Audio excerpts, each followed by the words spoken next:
Patience is a virtue, right? That's what they all tell you. But what if I told you that your patience is the single biggest reason you're not catching fish? Today, we're not talking about lures, rods, or secret spots. We're talking about something invisible, something most anglers completely ignore: oxygen. And I promise you, by the end of this video, you'll look at a body of water and see something you never saw before: a map of living zones and dead zones. We're going to uncover why that perfect-looking cove, the one you've spent hours on, might be a complete biological wasteland. So let me ask you this right now. Do you believe there are spots that are impossible to catch fish in, no matter what you do? Let me know down below. We've all been there, sitting on the boat or on the shore for hours. The old-timers tell us, the fish will bite eventually, you just got to wait them out. It's a badge of honor, this ability to wait.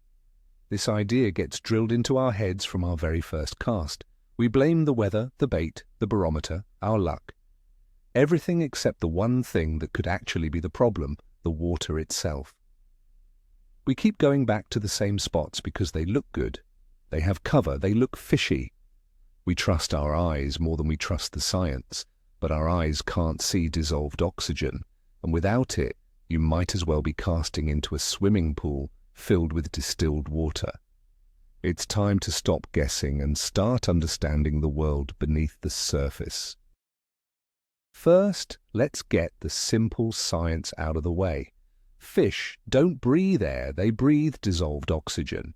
It's just oxygen gas mixed into the water. Think of it like sugar dissolving in your coffee. You can't see it, but it's there. And just like we can't survive in a room with no air, fish can't survive in water with no oxygen.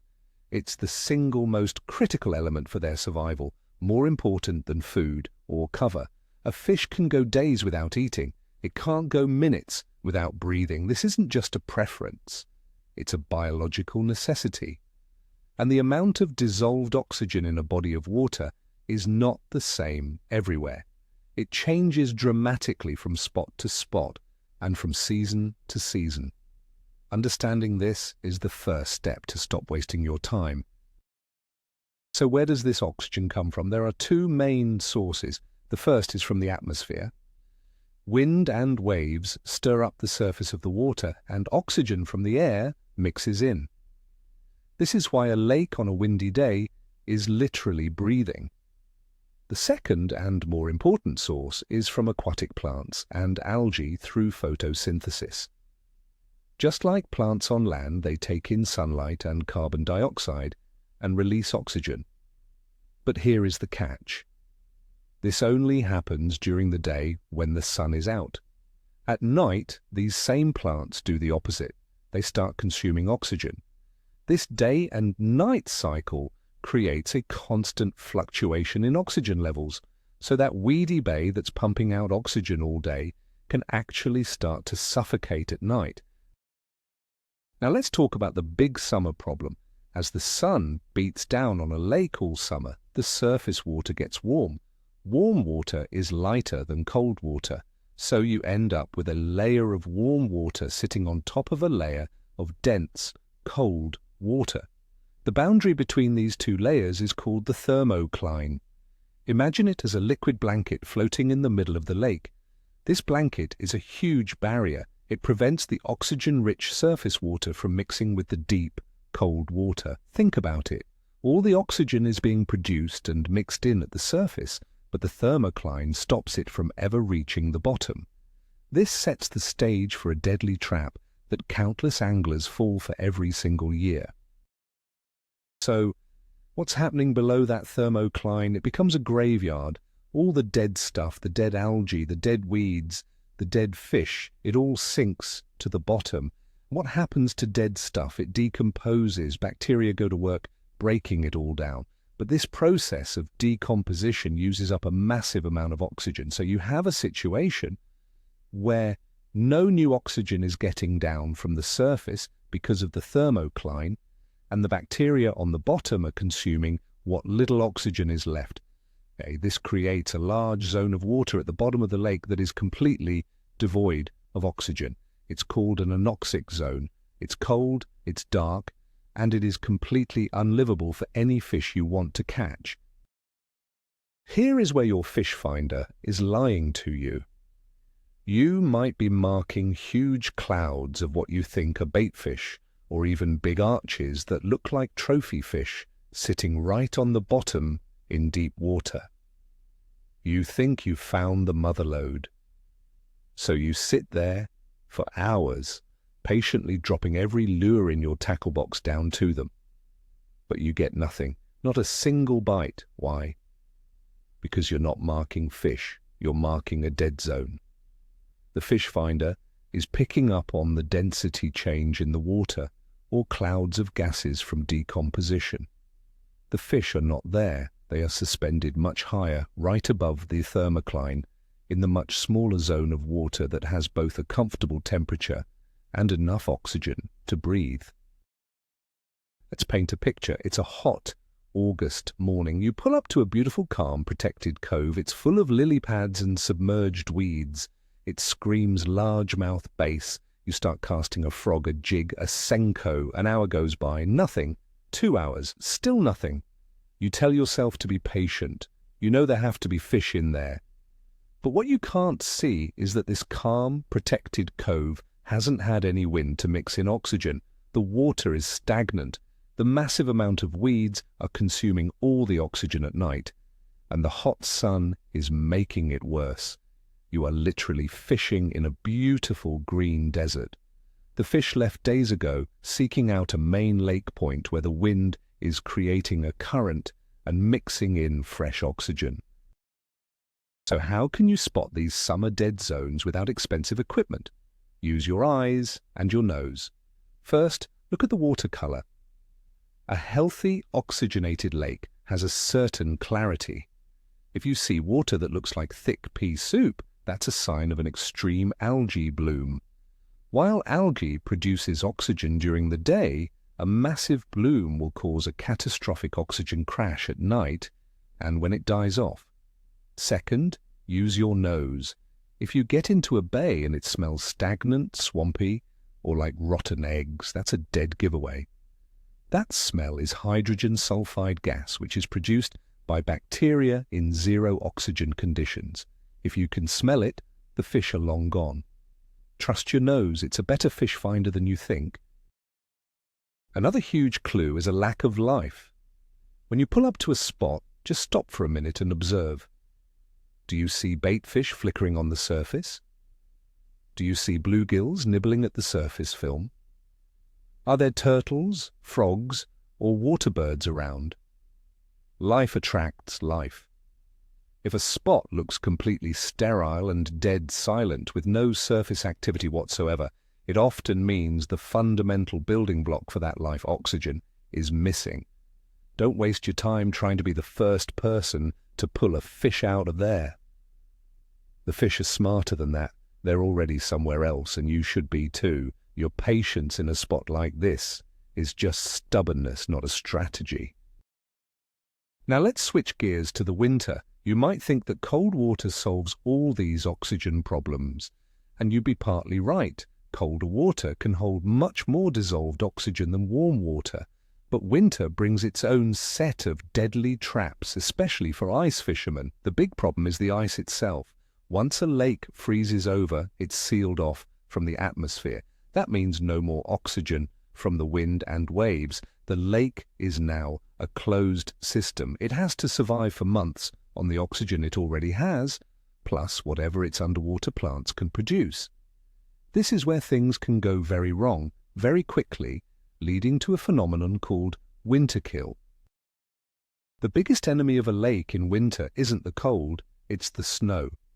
A layer of clear black ice is actually great for a lake.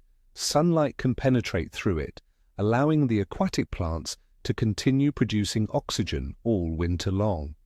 But when you get a thick, heavy blanket of snow on top of that ice, it's like throwing a black tarp over the entire lake. It blocks out almost all the sunlight. The plants can no longer photosynthesize, they stop producing oxygen, and even worse, they begin to die and decompose. So now not only has the oxygen factory shut down, but the bacteria are starting to work overtime, consuming what little oxygen is left. This is the recipe for a total system crash.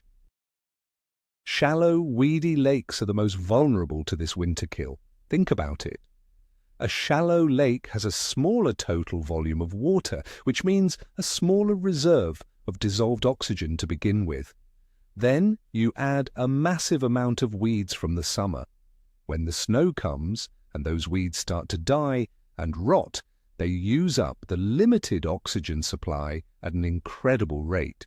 A fisherman might drill a hole in a shallow bay, see green weeds on their camera, and think it's a perfect spot.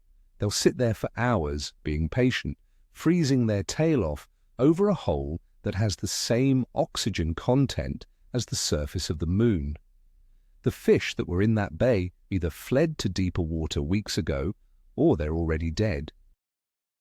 So how can you spot these winter death traps? One of the biggest clues is the presence of gas bubbles trapped under the ice. If you look through clear ice and see large pockets of bubbles, especially in weedy areas, be very suspicious. This is often methane and hydrogen sulfide, the same rotten egg gas from the summer.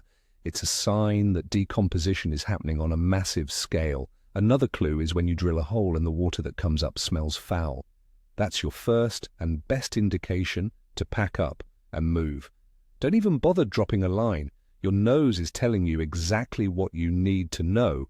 There is nothing alive down there for you to catch. Think about a typical ice fishing scenario. You and your buddies head out to a familiar lake. One guy goes to a deep hole in the middle of the lake. You decide to try a shallow, weedy bay where you crushed them last spring. You drill your holes and you start to wait. The guy in the deep water starts catching fish almost immediately. You, on the other hand, see nothing. Not a single mark on your flasher. You tell yourself they're just not active yet. But the truth is, the snow-covered ice has starved that shallow bay of oxygen. All the fish that could move did move. They pushed out to that deeper basin, the largest part of the lake, which has the biggest oxygen reserve. Your patience is misplaced. You're not waiting for a bite. You're waiting for a miracle that will never happen. Another winter sign is to look for areas of open water or where springs and creeks enter the lake. These areas are often oxygen hotspots. The moving water from a creek is constantly churning and introducing fresh oxygen into the system. Even a small underwater spring can create a pocket of oxygenated water that will attract and hold fish from a huge surrounding area that is slowly suffocating. If you see an area that is resisting freezing over, or if you know the location of an inlet, that should be one of the first places you check. The fish are desperately seeking these oxygen-rich zones.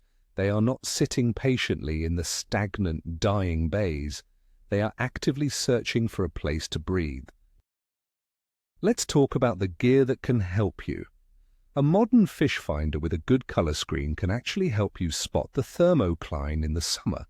It often shows up as a faint, fuzzy line across the screen at a certain depth. Anything below that line should be considered highly suspect, especially in late summer.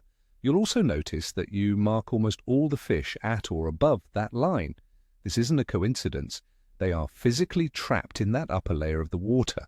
So if you're dropping your lure 20 feet below that line, because you think the bigger fish are deeper, you are fishing in a complete void. You're wasting every single cast. For the truly dedicated angler, there is a simple tool that removes all guesswork, a dissolved oxygen meter. They used to be expensive scientific instruments, but now you can get relatively affordable handheld versions. Dropping the probe down a hole in the ice or off the side of your boat gives you an instant, undeniable number. Fish like bass and walleye need at least 4 to 5 parts per million of dissolved oxygen to be comfortable and active. If your meter reads 2 or 1 or 0, you have your answer. It doesn't matter how good the spot looks. It doesn't matter if you caught them there last year. Today it is dead water. Pack up and move. There is no debate. But you don't need fancy electronics. Your most powerful tool is observation and a change in mindset. Stop thinking only about structure and start thinking about the factors that create oxygen. Is there wind blowing into a bank? That's good. That's creating an oxygen-rich current. Is there a healthy-looking green weed bed, not a brown, rotting one? That's good. It's producing oxygen. Is there a creek or river mouth? That's an oxygen gold mine. Start looking for these signs. Instead of just picking a spot that looks good to your eye, pick a spot that looks like it can actually support life. This subtle shift in thinking is the difference between a frustrating day and a successful one. Let's apply this to a real situation. You have 2 points on a lake. Point A is on the calm leeward side, protected from the wind. It has a beautiful weed bed and lots of downed trees. It looks perfect. Point B is on the windy side. The wind is churning the water, making it choppy. It's less comfortable to fish. The old logic says to go to point A, the calm, classic-looking spot. But the new logic, the oxygen-aware logic, tells you to go to point B. All that wind is supersaturating the water with oxygen, and it's pushing bait fish up against that point. The predatory fish will be there, active and feeding in that highly oxygenated water, while point A might be getting stagnant and stale. This concept also explains why fish behavior can seem so random. One day you're catching them in a specific spot, and the next day they're gone. It might not be that they turned off. It might be that a change in wind or sunlight altered the oxygen levels in that area, and they simply moved 100 yards to a more comfortable spot. They are constantly making small adjustments to stay in their preferred zone of temperature and oxygen. Our job as anglers isn't to wait for them to come back. Our job is to understand why they left and go find where they went. Patience is not about staying in one spot. It's about methodically eliminating dead water until you find living water. So the next time you're out there and the bite is tough, before you change your lure for the 20th time, stop and ask yourself the most important question. Can anything actually breathe down there? Look for the signs. Is the water stagnant and smelly? Is it the middle of winter after heavy snow? Are you fishing deep below the thermocline in August? If the answer to any of these is yes, then your patience is not a virtue. It's a waste of your valuable time. Stop waiting and start hunting. Hunt for the oxygen, and I guarantee you will find the fish. They have no other choice. So what have we learned? That patience, our most cherished angling virtue, can be a trap. It can keep us glued to a spot that is physically incapable of supporting fish life. We've seen how summer heat creates suffocating dead zones below the thermocline, and how thick ice and snow in winter can seal a lake's fate, turning a prime spot into a fish graveyard. The biggest twist here is that the most fishy-looking spots, the calm, protected coves thick with weeds, are often the very first places to die. The thing that attracts you to the spot is the very thing that's killing it. That's the paradox. From now on, you won't just be looking for cover and structure. You'll be looking for signs of life. You'll be asking, can a fish actually breathe here? This one question will save you hundreds of wasted hours. Thank you so much for watching. If this video opened your eyes, do me a favor and hit that like button. And make sure you're subscribed so you don't miss out on more tips that challenge the old ways of thinking. Now for my final question. What's the longest you've ever stubbornly fished a spot you knew deep down was probably empty? Let's hear the confessions in the comments.